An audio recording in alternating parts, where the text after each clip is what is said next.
ஹாய்ங்க எல்லாருக்கும் வணக்கம். இன்றைக்கி சனிக்கிழமை காலையில் 10:30 ஆகுது. காலையில் எழுந்திரிச்சு செய்ய வேண்டிய ரொட்டீன் எல்லாம் செஞ்சுட்டு கார்டனுக்கு தண்ணியெல்லாம் ஊற்றினோம்.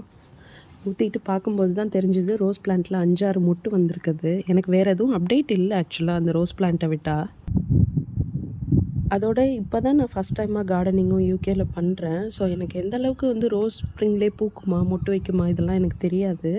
ஆனால் நான் யூஸ்வலாக இதை எப்படி நான் வந்து மெயின்டைன் பண்ணுறேன் அப்படின்னா, வீக்லி வந்து நான்வெஜ்லாம் வந்து நம்ம வாஷ் பண்ணுறோம் இல்லைங்களா, சிக்கன், ஃபிஷ்ஷு, அந்த தண்ணி கொண்டு வந்து ஊற்றுறேன், முட்டை ஓடு போடுறேன், வெங்காயத்தோல் போடுறேன்.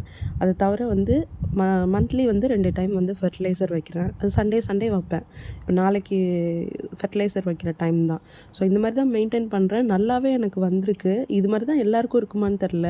ஃப்ரெண்ட்ஸ் கிட்ட விசாரிக்கணும். அப்புறம் நாங்கள் எங்கள் வீட்டுக்கு வர வழியில் ஒரு 2-3 பேர் வீட்டில் ஃப்ரண்ட்டில் ரோஸ் செடி நிறைய வச்சுருப்பாங்க, நிறைய கலர்ஸில்.